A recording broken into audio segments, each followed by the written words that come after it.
অন্ধকারের নীরবতায় কখনো কখনো শোনা যায় এমন কিছু শব্দ যার কোনো উৎস নেই। অন্ধকারের আড়ালে কখনো কখনো দেখা যায় এমন কিছু ছায়া যাদের কোনো অস্তিত্ব নেই, আর কিছু রহস্য যার কোনো ব্যাখ্যা হয় না। আজ শুনুন এক অলৌকিক কাহিনী, প্রেতশিলা। রচনা হিমাদ্রি কিশোর দাশগুপ্ত। ট্রেন থেকে প্ল্যাটফর্মে নামতেই পাণ্ডার দল আর ধর্মশালার লোকজন এমনভাবে বিপিনকে ছেঁকে ধরেছিল যে প্রাণ ওষ্ঠাগত হবার জোগাড়। ছোট কাকা অবশ্য আগেই সতর্ক করে দিয়ে বলেছিল, কারুর ফাঁদে পা দিবি না, কেউ ধরলে সোজা বলে দিবি যে আমাদের কাজ করে বিষ্ণু পাণ্ডা, আর ধর্মশালা তো আগেই এখান থেকে ঠিক করে যাচ্ছিস, কাজেই ও নিয়ে কোনো ভাবনা নেই। ভারত সেবাশ্রম সঙ্গে বুকিং পাওয়া গেল না ঠিকই, কিন্তু ও ধর্মশালাটাও মন্দ নয়। আমাদের অফিসের পরিতোষ গত বছরই ওখানে উঠেছিল, কোনো অসুবিধা হয়নি। কিন্তু বিষ্ণু পাণ্ডার নাম বলাতেও তাকে সহজে ছাড়তে চাচ্ছিল না পাণ্ডার দল। সন্না মতন একজন পাণ্ডা তো আর একটু হলেই বিপিনকে বগল দাবা করে নিজের ডেরায় নিয়ে যাচ্ছিল। তাদের হাত ছাড়িয়ে বিপিন যখন প্ল্যাটফর্মের বাইরে একটা ফাঁকা জায়গাতে এসে দাঁড়ালো, তখন বেলা প্রায় 4টে। ট্রেন প্রায় 8 ঘন্টা লেট। খিদেতে পেট চুঁই চুঁই করছে। একটু দম নিয়ে সে প্রথমে পকেট থেকে মোবাইল বার করলো ধর্মশালায় আর বিষ্ণু পাণ্ডাকে ফোন করার জন্য। কিন্তু জহর কোটের ডান পকেটে হাত ঢুকিয়ে বিপিন দেখল ধর্মশালার ঠিকানা, ফোন নম্বর লেখা বুকিংয়ের কাগজটা সেখানে নেই। ট্রেন থেকে নামার আগেই তো এ পকেটেই কাগজটা সে রেখেছিল। পকেট থেকে একটু বাইরেও বেরিয়েছিল কাগজটা। তাহলে কি পাণ্ডাদের সঙ্গে ধস্তাধস্তির সময় কাগজটা পড়ে গেল, বা কেউ সেটা তুলে নিল? ব্যাপারটা সম্ভবত সঠিক, কারণ এরপর জামা কাপড়ের অন্য পকেট হাতড়েও সেই কাগজটার সন্ধান মিলল না। কাগজটা কি আর প্ল্যাটফর্মে গেলে পাবার সম্ভাবনা আছে? তাছাড়া সেখানে আবার যাওয়া মানে তো পাণ্ডাদের খপ্পরে পড়া। ধর্মশালার নামটা অবশ্য তার মনে আছে, গয়াতীর্থ ধর্মশালা। তবে বিষ্ণু পাণ্ডা নিশ্চয়ই তার ঠিকানা বলতে পারবে। বিষ্ণু পাণ্ডার নম্বর বিপিনের মোবাইলে সেভ করা আছে। বিপিন ফোন করল বিষ্ণু পাণ্ডাকে, কিন্তু তাকে ফোন করে বিপিন তার বিপদটা বুঝতে পারল। বিষ্ণু পাণ্ডা ফোন ধরল ঠিকই, বিপিনের থেকে ক্ষমা চেয়ে নিয়ে সে বলল, আমি আপনার জন্য বেলা 12টা অবধি প্ল্যাটফর্মে অপেক্ষা করেছি। হঠাৎ আমার মোবাইলে খবর এলো আমার এক আত্মীয় খুব অসুস্থ। তার জন্য আমি পাটনা চলে এসেছি। কাল রাতে আমি গয়া ফিরে পরশু সকালে আপনার কাজ করে দেব। একটা মাত্র দিনের তো ব্যাপার, এই একটা দিন আশেপাশের জায়গাগুলোতে বেরিয়ে নিন। তাছাড়া আপনার ট্রেনের টিকিটও তো পরশু কাটা আছে বলেছিলেন। ওদিন সকাল সকাল কাজ শেষ হবে, অনায়াসে বিকেলের ট্রেন ধরতে পারবেন। এ পর্যন্ত তাও ঠিক ছিল, কিন্তু বিপিন এরপর তাকে গয়াতীর্থ ধর্মশালার ঠিকানা জানতে চাইতেই সে বলল, কোন গয়াতীর্থ বলুন তো? ও নামে এখানে অন্তত 10টা ধর্মশালা আছে। ওপাশ থেকে বিষ্ণু পাণ্ডা জবাব দিল, গয়াতে অনেক হোটেল ধর্মশালা আছে, কোথাও রাতটা কাটিয়ে দিন। কাল রাতে ফিরে আমি আপনাকে ফোন করব। আমি এখন রাখছি। এই বলে বিপিনকে আর কিছু বলার সুযোগ না দিয়ে লাইনটা কেটে দিল বিষ্ণু পাণ্ডা।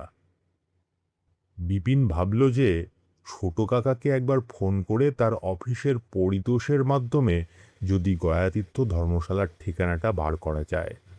কিন্তু এর পরক্ষণেই তার মাথায় এলো যে তিনি গত পরশু জামাইয়ের সঙ্গে কাশ্মীরের বৈষ্ণোদেবী দর্শনে গেছেন। ছোট কাকা মোবাইল ব্যবহার করেন না, আর তার জামাইয়ের ফোন নাম্বার বিপিনের জানা নেই। বিপিন দাঁড়িয়ে ভাবতে লাগলো কিভাবে কোথায় যাওয়া যায়। গয়াতে গাটকাটাদের যা উৎপাত, তাতে ভুল জায়গাতে পৌঁছলেই বিপদ। বিপিনের একটু রাগও হলো ছোট কাকার উপর। এইসব ধর্মকর্ম নিয়ে খুব একটা মাথা ব্যথা নেই বিপিনের। তার বাবা মারা গেছেন 3 বছর হলো। তার কাকার অবশ্য ধর্মের ওপর বিশ্বাস প্রবল। সান্ধ্য আহ্নিক না করে জল খান না। একাদশী, চতুর্দশী, অমাবস্যা, পূর্ণিমা সব মানেন। বাড়িতে এখনো মুরগির ডিম নিষিদ্ধ। গত 2 বছর ধরে তিনি খালি বলে আসছেন, এবার একবার গিয়ে গয়াতে তোর বাবার পিণ্ডটা দিয়ে আয়। তোর বাবা ঠাকুরদার পিণ্ড দিয়ে এসেছিলেন। তোদের বাড়িতে এখন মুরগি রান্না হয় জানি, কিন্তু বামুনের ছেলে হয়ে কিছুটা ধর্ম তো মানবি। মাত্র 2-1 দিনের তো ব্যাপার।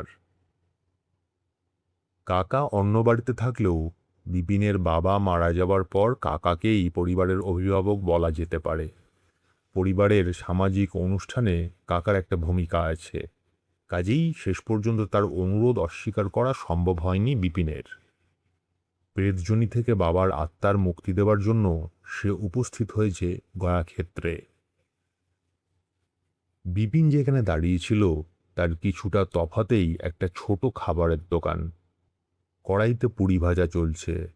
বিপিনের সেদিকে চোখ যেতেই সে ভাবল, আগে কিছু খেয়ে নেওয়া যাক, তারপর কোথায় কিভাবে যাওয়া যাবে ঠিক করা যাবে। দোকানদারও হয়তো হোটেল ধর্মশালার কোনো খোঁজ দিতে পারে। বিপিন তার ব্যাগপত্র নিয়ে দোকানের ভিতর ঢুকল। দোকানে খদ্দেরের ভিড় নেই। শুধু বিপিন যেখানে বসল তার উল্টো দিকে একটা কেঠো চেয়ারে চায়ের গ্লাস হাতে নিয়ে বসে চশমা চোখে খবরের কাগজ পড়ছে একজন মাঝবয়সী রোগা মতো ভদ্রলোক। বিপিন চা, পুরি, জিলিপির অর্ডার দিল। খাবার চলে এলো। খাওয়া শুরু করল বিপিন। মশাই কোথায় থাকেন? আজই এলেন নাকি কাজ শেষ করে ফিরে যাচ্ছেন? নির্ভুল বাংলা উচ্চারণে প্রশ্নটা শুনে বিপিন তাকিয়ে দেখল তার দিকে চেয়ে আছেন সেই চশমা পরা ভদ্রলোক। বাংলার বাইরে বাঙালির সঙ্গে সাক্ষাৎ হলে সব বাঙালিরই ভালো লাগে। সামনের ভদ্রলোক বাঙালি বলেই মনে হচ্ছে। সে জবাব দিল, এই ট্রেন থেকে নামলাম, কলকাতা থেকে আসছি।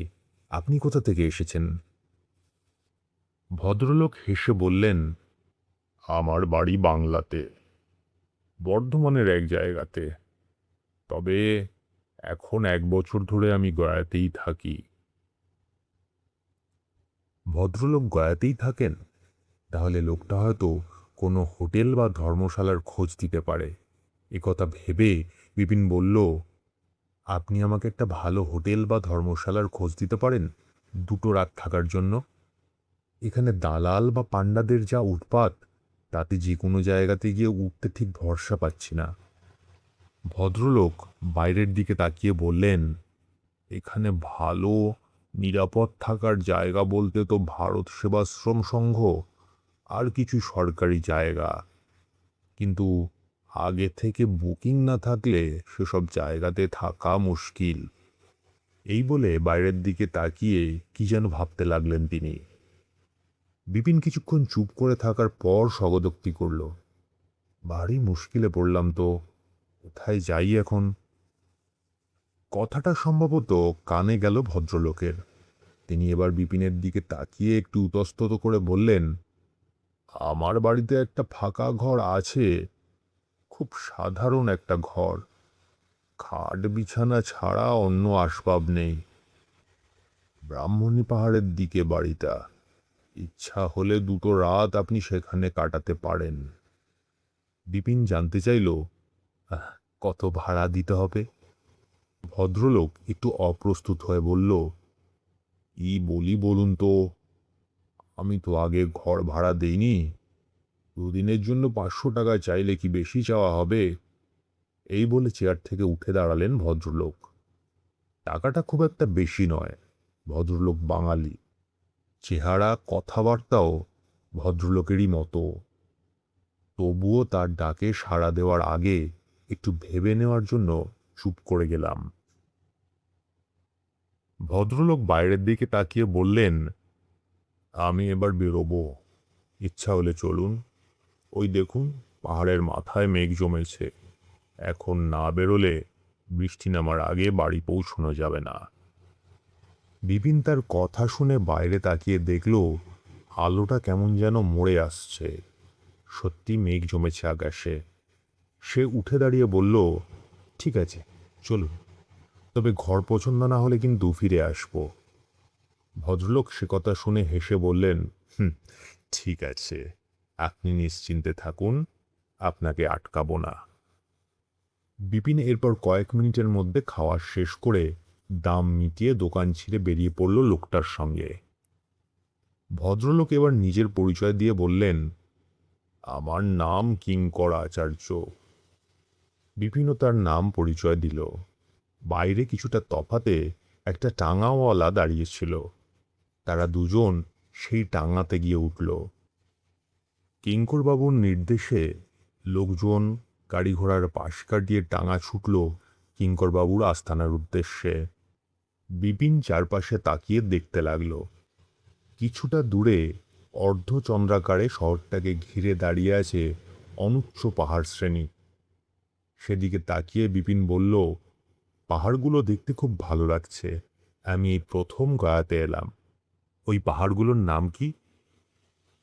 কিঙ্করবাবু বললেন, উত্তর দিকের পাহাড়ের নাম রাম সীতা পাহাড়। উত্তর পশ্চিমের পাহাড়টাকে বলে প্রেতশিলা। আর আমরা যে পাহাড়ের দিকে যাচ্ছি সেটা ব্রাহ্মণী পাহাড়। অনেকে বলে ওই পাহাড়গুলো নাকি আসলে গয়া অসুরের দেহ। ভগবান বিষ্ণু তার পায়ের চাপে গয়াসুরকে এখানে বধ করেন। তার বিশাল দেহ বুদ্ধগয়া থেকে ওই প্রেতশিলা পাহাড় পর্যন্ত পড়েছিল। কৃষ্ণর পাদস্পর্শে মুক্তিলাভ করে স্বর্গে যায় গয়াসুরের আত্মা। তাই এখানে কারো পিণ্ডদান করলে তার আত্মারও মুক্তি ঘটে বা মোক্ষ লাভ হয়। ত্রেতা যুগে রামচন্দ্র নাকি দশরথের পিণ্ডদান করেন এই গয়া ক্ষেত্রে। বিপিন জানতে চাইল, এই শহরটা কত পুরনো, এখানে কি কি দেখার আছে? ভদ্রলোক জবাব দিলেন, অনেক প্রাচীন এ জায়গা। পদ্মপুরাণ, গরুর পুরাণ, ভগবদ গীতায় গয়াধামের উল্লেখ আছে। অনেক মন্দির আছে এখানে। শহরের কেন্দ্রে আছে বিষ্ণুপদ মন্দির। প্রেতশিলা পাহাড়ের মাথায় যমরাজের মন্দির। ফল্গু তট আছে, অক্ষয় বট আছে। সীতার আশীর্বাদে সে অমর। পুরাণে লেখা আছে যে মহাপ্লাবনের সময় সারা পৃথিবী জলের তলায় ডুবে গেলেও অক্ষয় বট ডোবেনি। এছাড়া একটা গাড়ি নিয়ে আপনি বুদ্ধগয়াতেও ঘুরে আসতে পারেন। ওই গয়াধামে যুগ যুগ ধরে রাজা মহারাজা থেকে সাধারণ গরিব মানুষ আসে পিণ্ডদানের জন্য। প্রেতজনি থেকে তাদের পিতৃপুরুষের আত্মার মুক্তিদানের জন্য। বিপিন এবার বলল, আচ্ছা, আপনি এসব প্রেতজনি ইত্যাদি ব্যাপার বিশ্বাস করেন? কিঙ্করবাবু কয়েক মুহূর্তের জন্য যেন প্রশ্ন শুনে থমকে গেলেন। তারপর বললেন, এক সময় আমি এসব নিয়ে চর্চা করতাম, এখন অবশ্য করি না। আমি বিশ্বাস করি বা না করি, তার থেকে বড় কথা, লক্ষ লক্ষ মানুষ ব্যাপারটা বিশ্বাস করেন। মৃত্যুর পর মানুষের আত্মা প্রেতজনিতে প্রবেশ করে। প্রেতজনি থেকে মুক্তি লাভের আশায় যন্ত্রণাক্লিষ্টভাবে এখানে ওখানে ঘুরে বেড়ায়। পিণ্ড লাভের আশায় হাহাকার করে। এই বিশ্বাসের বশবর্তী হয়েই যুগ যুগ ধরে মানুষ এখানে পিণ্ড দিতে আসে। বিপিনদের কথা বলার মাঝেই বড় রাস্তার লোকজনের ভিড় ছেড়ে ফাঁকা রাস্তায় ঢুকে পড়ল টাঙা। ক্রমশ কাছে এগিয়ে আসতে লাগলো পাহাড়টা।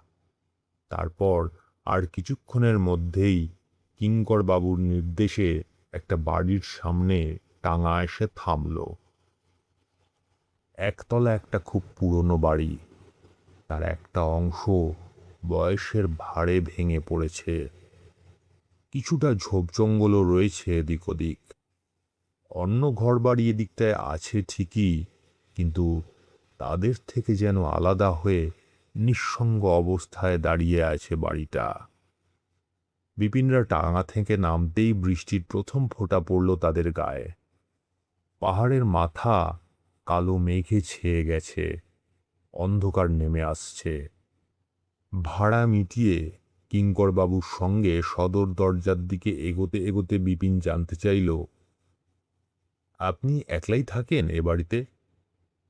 কিঙ্করবাবু একটু বিষণ্ণ হেসে জবাব দিলেন, হ্যাঁ, তেমনই বলতে পারেন। যে ঘরে বিপিনের থাকার ব্যবস্থা হলো সেটা খুব সাধারণ একটা ঘর। আসবাব বলতে সাধারণ একটা খাট আর চেয়ার টেবিল। বিপিনের অবশ্য এতে তেমন অসুবিধা নেই, মাত্র দুরাতের তো মামলা। বিপিনকে তার ঘরে ঢুকিয়ে একটা লণ্ঠন জ্বালিয়ে অন্য ঘরে চলে গেছিলেন কিঙ্করবাবু। কোনো কাজ না থাকায় বিপিন বিছানায় চাদর মুড়ি দিয়ে শুয়ে পড়েছিল, পথশ্রমে ঘুমিয়েও পড়েছিল। তার যখন ঘুম ভাঙল তখন রাত প্রায় 8টা। বাইরে বৃষ্টিও কিছুটা ধরে এসেছে। ঘুম ভেঙে সে উঠে বসার কিছুক্ষণের মধ্যেই তার ঘরের দরজায় প্রথমে টোকা শোনা গেল। তারপর দরজা খুলে ভিতরে ঢুকলেন কিঙ্করবাবু। তার হাতে কাগজে চাপা দেওয়া একটা থালা। তিনি সেটা টেবিলে নামিয়ে রেখে একটা চেয়ার টেনে বিপিনের মুখোমুখি বসে বললেন, আশেপাশে কোনো হোটেল নেই, রাতে তো আপনাকে খেতে হবে, তাই দুটো রুটি আর একটু তরকারি দিয়ে গেলাম। এর চেয়ে বেশি জোগাড় করা সম্ভব হলো না। বিপিন বলল, এই যথেষ্ট, আপনার বিব্রত হবার কারণ নেই। কিঙ্করবাবু এরপর বললেন, একটা ব্যাপার জানা হয়নি, আপনি কি এখানে বেড়াতে এসেছেন নাকি অন্য কোনো কাজে? বিপিন বলল, আসলে সবাই এখানে সাধারণত যে কাজে আসে আমিও সে কাজেই এসেছি, পিণ্ডদান করতে। এসব প্রেতজনী ইত্যাদি ব্যাপার আমি ঠিক বিশ্বাস করি না। বলতে পারেন অনেকটা আত্মীয় স্বজনদের চাপে পড়েই এসেছি। বিষ্ণু পাণ্ডা বলে একজন পাণ্ডার কাজটা করে দেওয়ার কথা, কিন্তু এখানে এসে জানলাম সে পাটনা গেছে, কাল সকালে ফিরবে। তারপর পরশু সকালে আমার কাজ হবে। কাল কাজ নেই, বুদ্ধগয়া কি করে যাওয়া যায়?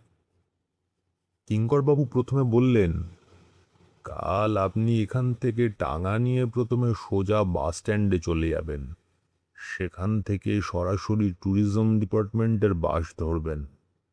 বুদ্ধগয়া ছোট জায়গা, ঘুরে বেড়াতে তেমন অসুবিধা হবে না। প্রয়োজন হলে ওখানেও সরকারি গাইড পাবেন। বিপিন এরপর তাকে কিছু একটা বলতে যাচ্ছিল, কিন্তু কাছেই একটা ঘর থেকে একটা চাপা গোঙানির শব্দ ভেসে আসতে শুরু করলো। মানুষের গলা। যন্ত্রণাক্লিষ্টভাবে কে যেন আর্তনাদ করে উঠল, কিঙ্কর, কিঙ্কর। ডাকটা কানে যেতেই কিঙ্করবাবু চেয়ার ছেড়ে উঠে দাঁড়ালেন। বিপিন মৃদু বিস্মিতভাবে তাকে বলল, কার শব্দ? এ বাড়িতে আর কে থাকেন?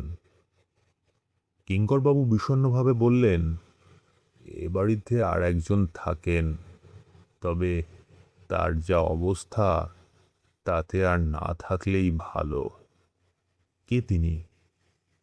বিপিনের প্রখর জবাবে কিঙ্করবাবু ইশারায় অনুসরণ করতে বললেন তাকে। কিঙ্করবাবুর কথায় বিপিন খাট থেকে নেমে ঘর থেকে বেরিয়ে একটা ঘর টপকে তার পিছন পিছন হাজির হলো আর একটা ঘরের সামনে। সে ঘরেও একটা লণ্ঠন জ্বলছে। চৌকাঠে দাঁড়িয়ে সেই লণ্ঠনের আলোতে বিপিন দেখতে পেল ঘরের ভিতর একটা খাটে গলা পর্যন্ত কম্বল ঢেকে শুয়ে আছেন এক বেশ বয়স্ক ভদ্রলোক। যন্ত্রণাকাতর মুখ, চোখের পাতা বন্ধ, মাঝে মাঝে আর্তনাদ করে উঠছেন তিনি। কিঙ্করবাবু চাপা স্বরে বলে উঠলেন, আমার বাবা। বিপিন জানতে চাইল, কি হয়েছে ওনার? একটা কার অ্যাক্সিডেন্ট হয়েছিল, তারপর থেকে এই অবস্থা। ভালো হবার আর সম্ভাবনা নেই। একথা বলে কিঙ্করবাবু কয়েক মুহূর্ত মাথা নিচু করে দাঁড়িয়ে রইলেন। তারপর বিপিনকে বললেন, রাত হয়েছে, ঘরে গিয়ে খাওয়া সেরে শুয়ে পড়ুন। কাল ভোরে উঠে বুদ্ধগয়া দেখতে যাওয়ার জন্য বেরিয়ে পড়বেন। বিপিন এবার ঘরে গিয়ে খাওয়া সেরে শুয়ে পড়ল। রাতটা নিশ্চিন্তেই কেটে গেল বিপিনের। শুধু মাঝ রাতে একবার খুব সামান্য সময়ের জন্য ঘুম ভেঙেছিল তার। সেই সময় যেন তার কানে ভেসে এসেছিল কথাবার্তার সামান্য শব্দ। তন্দ্রাচ্ছন্ন অবস্থায় সে শব্দ অবশ্য বিপিনের শোনার ভুলও হতে পারে। পরদিন ভোরবেলায় বিপিন বেরিয়ে পড়েছিল সে বাড়ি থেকে। বাড়ি থেকে বেরোনোর আগে কিঙ্করবাবু একটা চাবি দিয়ে গেলেন বিপিনকে, যাতে কিঙ্করবাবু বাড়িতে না থাকলে তার ঘরে ঢুকতে অসুবিধা না হয়। কিঙ্করবাবুর বাড়ি থেকে টাঙ্গাতে বাসস্ট্যান্ড, সেখান থেকে সরকারি বাসে সোজা বুদ্ধগয়া পৌঁছে গেল বিপিন। গতকাল বৃষ্টির পর মেঘমুক্ত রৌদ্রোজ্জ্বল আকাশ, দারুণ পরিবেশ। দেশি বিদেশি নানা ট্যুরিস্টদের ভিড়ে মিশে বুদ্ধগয়ার নানা দ্রষ্টব্য মহাবোধি মন্দির, জাপানি মন্দির, বোধিবৃক্ষ, এসব নানা দ্রষ্টব্য স্থান দেখল বিপিন। মনে মনে সে ভাবল, ভাগ্যিস গয়াতে এসেছিলাম, নইলে এত সুন্দর জায়গা দেখা হতো না। বুদ্ধগয়া দেখা শেষ করে বিকেলের বাস ধরে সন্ধ্যা নাগাদ গয়াতে ফিরল সে। তারপর টাঙা ধরে রওনা হলো কিঙ্করবাবুর বাড়ির দিকে। সেদিকে এগোতে এগোতেই বিষ্ণু পাণ্ডার ফোন পেল বিপিন। বিষ্ণু পাণ্ডা বলল সে গয়াতে ফিরে এসেছে। বিপিন যেন ভোরবেলা পঞ্চমহল্লাতে পৌঁছে যায়। যত তাড়াতাড়ি সে পৌঁছতে পারবে ততই কাজের সুবিধা। বিপিন তাকে বলল যে ভোরের আলো ফুটলেই সে রওনা হবে পঞ্চমহল্লায়। যাক, আর সম্ভবত কোনো ঝামেলা হবে না, ভালোয় ভালোয় সব কাজ মিটবে। বেশ উৎফুল্ল হলো বিপিন। কিঙ্করবাবুর বাড়ির সামনে যখন সে টাঙা থেকে নামল, তখন সন্ধ্যা নামতে চলেছে। বাড়িটা কেমন যেন নিঃসঙ্গ, বিষণ্ণ, দিন শেষের আবছা আলোতে। বিপিন বাড়িতে ঢুকল। কিঙ্করবাবুকে সে দেখতে পেল না। কিঙ্করবাবুর বাবা যে ঘরে আছেন, সে ঘরের পাশ দিয়ে নিজের ঘরে যাবার সময় সে একবার তাকালো সেদিকে। দরজা বন্ধ, কোনো শব্দ আসছে না ভিতর থেকে। চাবি সঙ্গেই ছিল। তালা খুলে এরপর নিজের ঘরে ঢুকল বিপিন। রাতের খাবার সে বাইরে থেকে কিনে এনেছে। টাঙাওয়ালার সঙ্গে কথা হয়ে গেছে যে ভোরের আলো ফুটলেই সে তাকে নিতে আসবে। তাড়াতাড়ি খাওয়া সেরে শুয়ে পড়ল সে। আর আজ রাতেই কিঙ্করবাবুর ভাড়ার টাকা মিটিয়ে দেবে, বিপিন মনে মনে ভাবল। একটা মোমবাতি জ্বালিয়ে বিপিন তার সঙ্গে আনা কয়েকটা ম্যাগাজিন ঘণ্টাখানেক ধরে পড়ল। তারপর রাত 8টা নাগাদ খাওয়া সেরে কিঙ্করবাবুর আগমনের প্রতীক্ষা করতে লাগলো বিছানায় শুয়ে। কিঙ্করবাবুর জন্য অপেক্ষা করতে করতে বিপিন ঘুমিয়ে পড়েছিল। রাত 10টা নাগাদ বিপিনের ঘুম ভেঙে গেল। খাটে উঠে বসতেই বিপিনের কানে এলো গতদিনের মতোই সেই গোঙানির শব্দ। কিঙ্করবাবুর গলা। সম্ভবত বাবার সঙ্গে কথা বলছেন তিনি। কিঙ্করবাবুর গলা কানে আসতেই বিপিন ভাবল টাকাটা তাকে দিয়ে আসা যাক। বিপিন পরদিন ভোরবেলা যখন বেরোবে তখন হয়তো কিঙ্করবাবুর ঘুম ভাঙল না, বেরোতে দেরি হয়ে যাবে। বিপিন আর পরদিন ফিরবে না এ বাড়িতে। কাজকর্ম মিটিয়ে আশেপাশে একটু ঘুরে বিকেলে প্ল্যাটফর্মে ট্রেন ধরতে চলে যাবে। বিপিন তাই খাট থেকে নেমে ঘর থেকে বেরোলো কিঙ্করবাবুর সঙ্গে দেখা করার জন্য। হ্যাঁ, কিঙ্করবাবুরই গলা। বাবার ঘরে বসে কথা বলছেন তিনি। পায়ে পায়ে এগিয়ে বিপিন সে ঘরের সামনে গিয়ে দাঁড়ালো। আধ ভেজানো দরজার পাল্লার ফাঁক দিয়ে আবছা একটা আলো আসছে। সম্ভবত একটা লণ্ঠন জ্বলছে সে ঘরে। বিপিন দরজাতে টোকা দিতে যাচ্ছিল। ঠিক সেই সময় ঘরের ভেতর থেকে ভেসে এলো কিঙ্কর বাবুর গলা। বাবা, আমি আর পারছি না। আমি সিদ্ধান্ত নিয়ে ফেলেছি। তুমি আর আমাকে বাধা দিও না। তার কথা শুনে হঠাৎ থমকে দাঁড়িয়ে পড়ল বিপিন। কিঙ্করবাবুর কথা শুনে তার বাবা অস্পষ্টভাবে কিছু একটা বললেন, যা বুঝতে পারল না বিপিন। তবে প্রত্যুত্তরে কিঙ্করবাবু বললেন, আমার আর কিছু করার নেই বাবা। তোমার জন্য এই একটা বছর প্রতিটা দিন রাত আমি কষ্ট করেছি। আমার সামান্য যা কিছু ছিল তা সব আজ নিঃশেষে এখানে থাকতে গিয়ে 3 মাসের ভাড়া বাকি। বাড়িওয়ালা আর 2-3 দিনের মধ্যেই এ বাড়ি থেকে তাড়িয়ে দেবে আমাকে। তখন কোথায় থাকবে তুমি? আজ রাতটাই আমাদের একসঙ্গে শেষ রাত। একটু জড়ানোভাবে বললেও কিঙ্করবাবুর বাবার এর পরের কথাগুলো বুঝতে পারল বিপিন। তিনি কাতরভাবে বললেন, আমি কি কষ্ট করিনি তোর জন্য? মা মরা ছেলেকে কত কষ্টে বড় করে তুলেছি, আর এখনো প্রতি মুহূর্তে কত যন্ত্রণা ভোগ করছি শুধু তোরই জন্য, তোর মায়ায়। আমার প্রতি কি তোর কোনো মায়া নেই? মায়া আছে বলেই তো আমিও এতটা কষ্ট করেছি তোমার জন্য। কতবার ভেবেছি কাজটা করব, কিন্তু শেষ পর্যন্ত ওই মায়ার জন্য পারিনি। তবে আর নয়। কিঙ্করবাবুর কথাগুলো বেশ রুক্ষ শোনালো বিপিনের কানে। কিঙ্করবাবুর বাবা আবারও কাতর কণ্ঠে বলে উঠলেন, দয়া কর, শেষ একবারের জন্য তুই একবার ভেবে দেখ। আমি যদি তোর জন্য এত কষ্ট করতে পারি, তবে তুই। ভদ্রলোককে কথা শেষ না করতে দিয়ে কিঙ্করবাবু স্পষ্টতই কঠোর কণ্ঠে বললেন, না, আমি আর ভাবব না। আমি সিদ্ধান্ত নিয়ে ফেলেছি। তুমি আমাকে আর বাধা দিতে পারবে না। আমি এখন যাচ্ছি। এই বলে দরজা ঠেলে বাইরে বেরিয়ে বিপিনের মুখোমুখি হয়ে গেলেন তিনি। দরজার বাইরে বিপিনকে দেখে প্রথমে মৃদু চমকে উঠলেন কিঙ্করবাবু, কিন্তু তার পর মুহূর্তেই অবশ্য নিজেকে সামলে নিয়ে বললেন, আপনি কাল সকালেই চলে যাচ্ছেন, তাই তো? বিপিন বলল, হ্যাঁ, কাল খুব ভোরে। সেই জন্য টাকাটা দিতে এলাম আপনাকে। কথা বলে টাকাটা এগিয়ে দিয়ে সে বলল, আপনি আমাকে বাড়িতে আশ্রয় দিয়ে অনেক উপকার করলেন, নইলে খুব বিপদে পড়তাম। কিঙ্করবাবু টাকাটা তার হাত থেকে নিয়ে বললেন, তার থেকে আপনি অনেক বেশি উপকার করলেন এই টাকাটা দিয়ে। একটা কাজের জন্য আমার খুব প্রয়োজন ছিল টাকার। বিপিন তাকালো কিঙ্করবাবুর দিকে। ঘরের ভিতর থেকে একটা আলোর রেখা এসে পড়েছে কিঙ্করবাবুর মুখে। বিপিনের মনে হলো কিঙ্করবাবুর চোখ দুটো যেন ছলছল করছে। হাতে ধরা টাকার দিকে তাকিয়ে কিঙ্করবাবু এরপর একটু ধরা গলায় বিপিনের উদ্দেশ্যে বললেন, অনেক রাত হলো, ভোরে উঠতে হবে। এবার ঘরে গিয়ে শুয়ে পড়ুন। আমিও ভোরে বেরোবো। সকালে হয়তো দেখা নাও হতে পারে।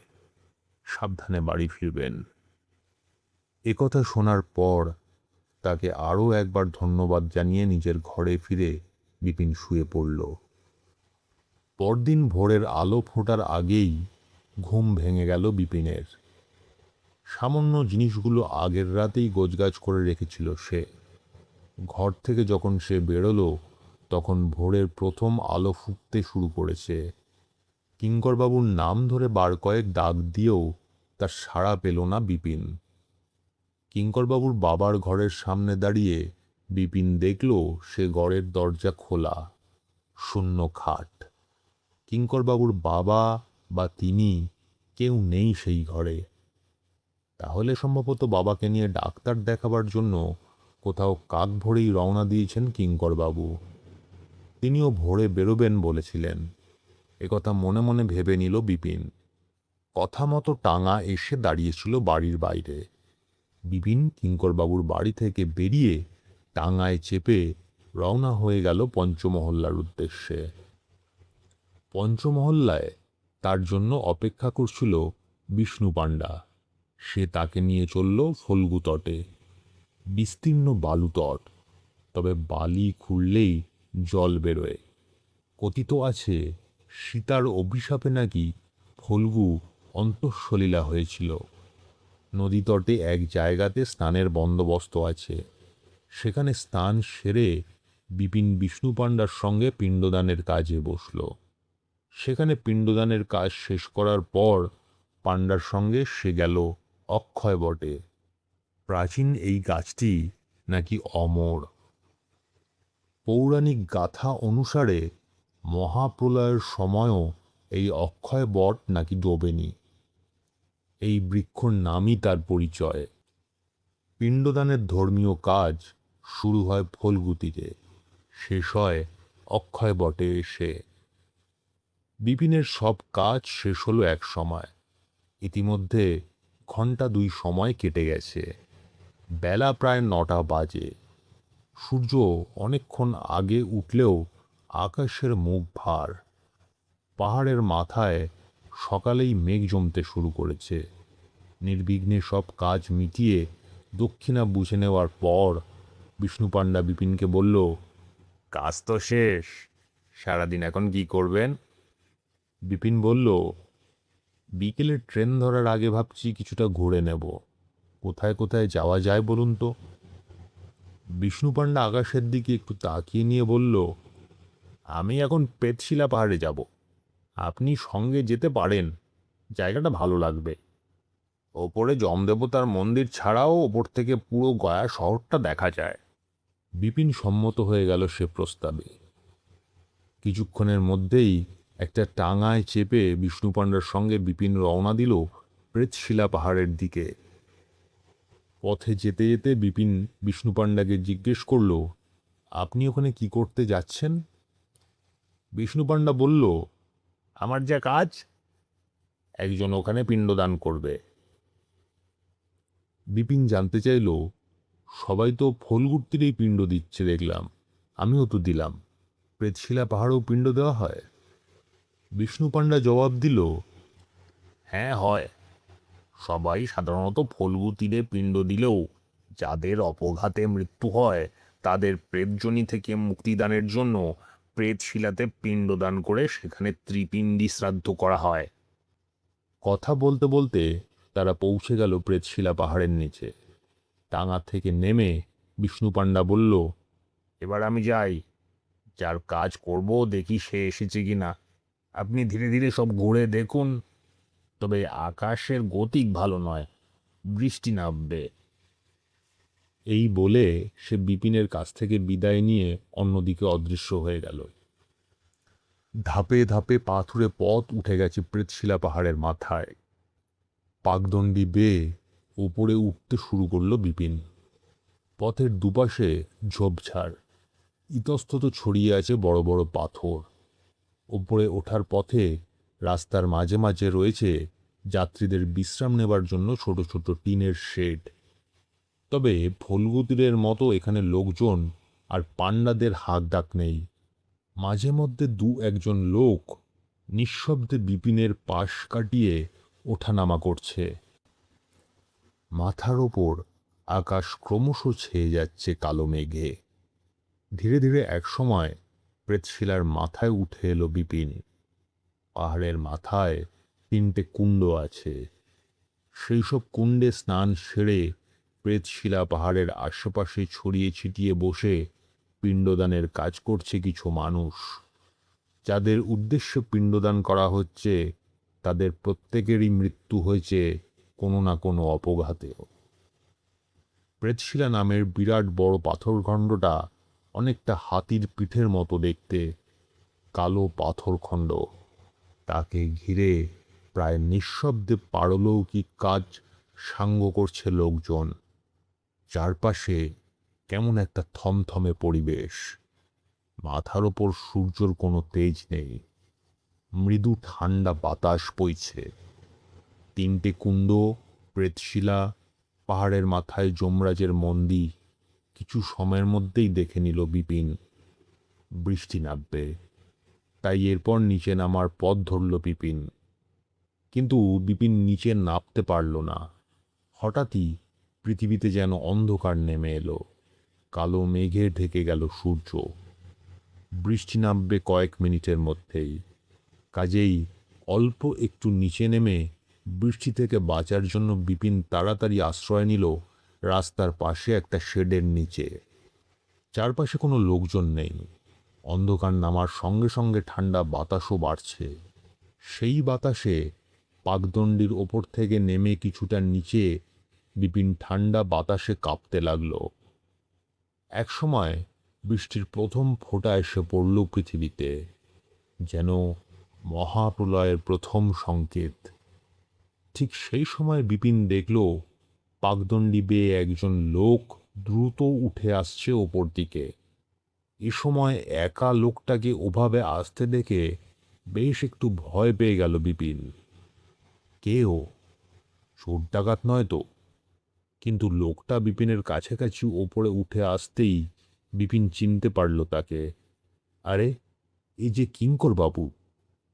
কিঙ্কর বাবু খেয়াল করেননি শেডের নিচে দাঁড়িয়ে থাকা বিপিনকে। ব্যস্ত সমস্ত হয়ে তিনি ওপরে উঠছেন। তার এক হাতে দড়ি বাঁধা মেটে হাড়ি আর পাটকাঠি, অন্য হাতে একটা ব্যাগ।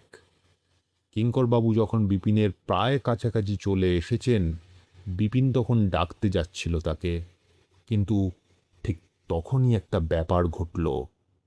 উল্টো দিকে রাস্তার পাশে একটা বিরাট বড় পাথরের আড়াল থেকে একটা ছায়া মূর্তি বেরিয়ে এসে দুপাশে দুহাত বাড়িয়ে কিঙ্করবাবুর পথ আটকে দাঁড়ালো।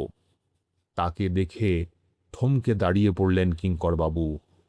তারপর মুহূর্তখানেক তার দিকে তাকিয়ে বললেন, সরে যাও, সরে যাও। তা শুনে সেই ছায়ামূর্তি কিঙ্করবাবুর উদ্দেশ্যে হাত জোর করে কাতর কণ্ঠে বলে উঠল, যাস না কিঙ্কর, যাস না।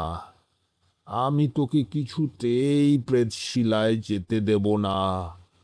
ফিরে চল, ফিরে চল। কিঙ্করবাবুর এর পরের কথা শুনে ওই অস্পষ্ট ছায়ামূর্তির পরিচয় বুঝতে অসুবিধা হলো না বিপিনের। লোকটার উদ্দেশ্যে কিঙ্করবাবু কঠিন স্বরে বলে উঠলেন, প্রেতশিলায় না গিয়ে আমি আজ আর ফিরব না বাবা। তুমি সরে যাও, ওপরে উঠতে দাও আমাকে। কিঙ্করবাবুর দুর্ঘটনাগ্রস্ত শয্যাশায়ী বাবা এখানে এভাবে উঠে এলেন কিভাবে? কিন্তু বিপিন একথা ভাবতে না ভাবতেই কিঙ্করবাবুর বাবা না না বলে আর্তনাদ করে বাধা দেওয়ার জন্য জড়িয়ে ধরতে গেলেন, আর কিঙ্করবাবু সঙ্গে সঙ্গে তাকে প্রচণ্ড জোরে ধাক্কা মারলেন। তার বাবা ছিটকে পড়লেন পাথরের আড়ালে। সেখান থেকে তার আর্তনাদ ভেসে এলো, না, যাস না, যাস না, আমাকে দয়া কর। কিঙ্করবাবুর গলা থেকেও যেন এবার আর্তনাদ শোনা গেল। কোনো দিকে না তাকিয়ে যেন কাঁদতে কাঁদতে তিনি ছুটতে শুরু করলেন ওপরে ওঠার জন্য। ব্যাপারটা এত দ্রুত ঘটে গেল যে বিপিন আর তাকে ডাকার কোনো সুযোগই পেল না। আর এর পর মুহূর্তে আকাশ ভেঙে বৃষ্টি নামল। বৃষ্টি আর অন্ধকারে মুছে গেল বিপিনের চারপাশের পৃথিবী। বিপিনের কানে বেশ কিছুক্ষণ ধরে অনুরণিত হতে লাগল কিঙ্করবাবুর বাবার কাতর আবেদন, যাস না, যাস না, আমাকে দয়া কর। প্রায় ঘণ্টাখানেক সময় ধরে নাগাড়ে বৃষ্টি চলল। তারপর একসময় আকাশ পরিষ্কার হয়ে গেল, বৃষ্টিও থামল। এই মহাদুর্যোগের মধ্যে এতক্ষণ কিংকর্তব্য বিমূঢ় হয়ে দাঁড়িয়েছিল বিপিন। কিঙ্করবাবুর আচরণটা দুর্বোধ্য ঠেকছে তার। এর পাশাপাশি একটা যেন বিতৃষ্ণাও জন্মেছে তার প্রতি। বৃদ্ধ বাবাকে কেউ অমন ধাক্কা মেরে ফেলে দিয়ে চলে যায়, লোকটা কি পাষণ্ড? সেই বৃদ্ধর জন্য একটা দুঃখবোধ কাজ করছে বিপিনের মনে। বৃষ্টি থামতেই বিপিন প্রথমে এগিয়ে গেল সেই পাথরটার দিকে। যার পিছনে ছিটকে পড়েছিলেন কিঙ্করবাবুর বাবা। কিন্তু সেই পাথরের আড়ালে কেউ নেই।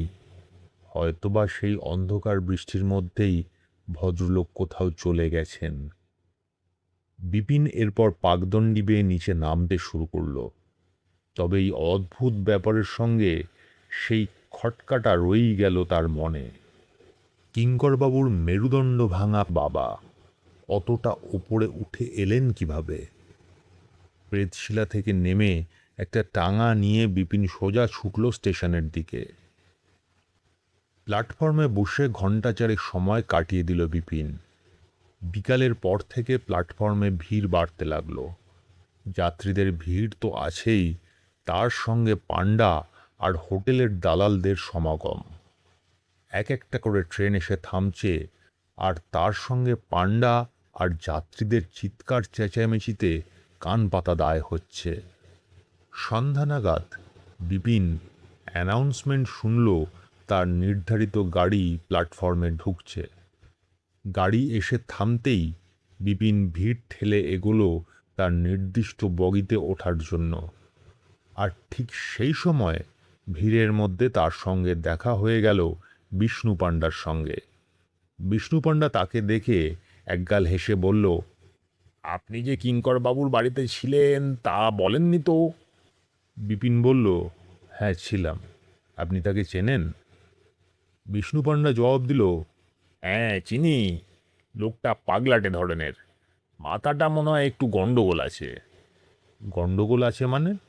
জানতে চাইল বিপিন। বিষ্ণু পাণ্ডা হেসে বলল, এরকমই এক সন্ধ্যাবেলায় এই প্ল্যাটফর্মে কলকাতা থেকে আসা একটা ট্রেন থেকে একলা নেমেছিল লোকটা। তখনই আমার সঙ্গে তার প্রথম দেখা।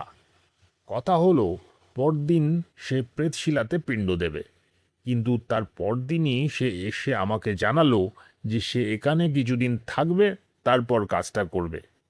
একটা বাড়ি ভাড়া নিয়ে যেখানে আপনি ছিলেন সেখানে থাকতে শুরু করলো লোকটা।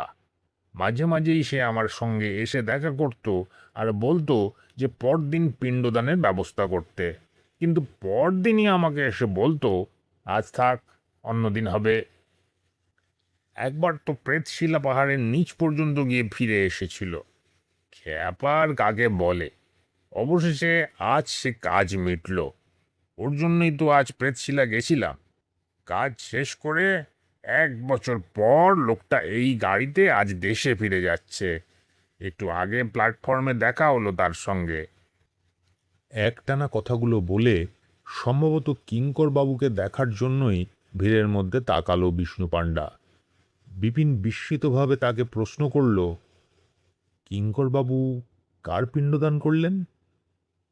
বিপিনের প্রশ্নের জবাব দিতে পারল না বিষ্ণু পাণ্ডা। ট্রেন থেকে একটা বড় দল নেমেছে দেখে খদ্দের ধরার জন্য বিষ্ণু পাণ্ডা ছুটল সেদিকে। বিপিনের আর সময় ছিল না তার পিছু ধাওয়া করার। ট্রেন ছেড়ে দেবে তখনই। নিজের কম্পার্টমেন্ট খুঁজে নিয়ে সে ট্রেনে উঠে পড়ল। ট্রেন যাত্রা শুরু করলো কলকাতার দিকে। ট্রেনে ওঠার পর বিপিন কিছুক্ষণ ধরে ওই অদ্ভুত ব্যাপারটা নিয়ে ভাবল ঠিকই, কিন্তু এরপর তার মন চলে গেল কলকাতার দিকে। পিছনে পড়ে রইল গয়াধাম, প্রেতশিলা পাহাড়। জানালার পাশে লোহার বার্থ বিপিনের। রাত 9টা নাগাদ খাওয়া সেরে সে শুয়ে পড়ল। কিন্তু ঘুমের মধ্যে বারবার তার স্বপ্নে ফিরে আসতে লাগল কিঙ্করবাবুর বাবার সেই ঘর, সেই যন্ত্রণাক্লিষ্ট বৃদ্ধর করুণ আর্তনাদ, সেই প্রেতশিলা পাহাড়ের ঘটনাটা। বিপিন যখন ঘুম ভেঙে জানলার পাশে উঠে বসল, তখন অন্য যাত্রীদের ঘুম ভাঙেনি। বাইরে আধো অন্ধকার, আলো সবে ফুটতে শুরু করেছে। একটা ছোট্ট হল্ট স্টেশনে গাড়ি এসে দাঁড়িয়েছে।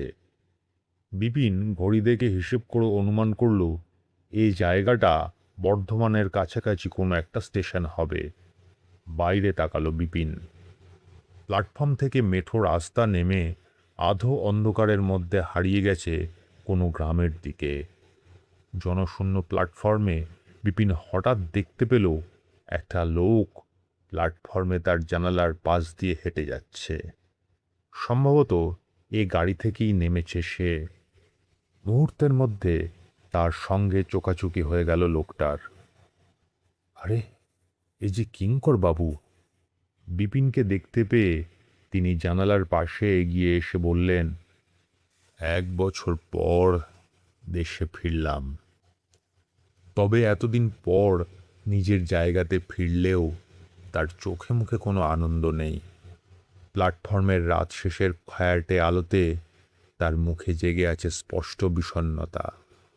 সারা রাত প্রেতশিলা পাহাড়ের স্বপ্ন কাজ করেছে বিপিনের মনে। নিজেকে আর সামলাতে না পেরে বিপিন তাকে বলল, কাল প্রেতশিলা পাহাড়ে আমি আপনাকে দেখেছি। বাবাকে আপনি ধাক্কা মারলেন কেন? তাকে কি আপনি ওখানে ফেলে এলেন?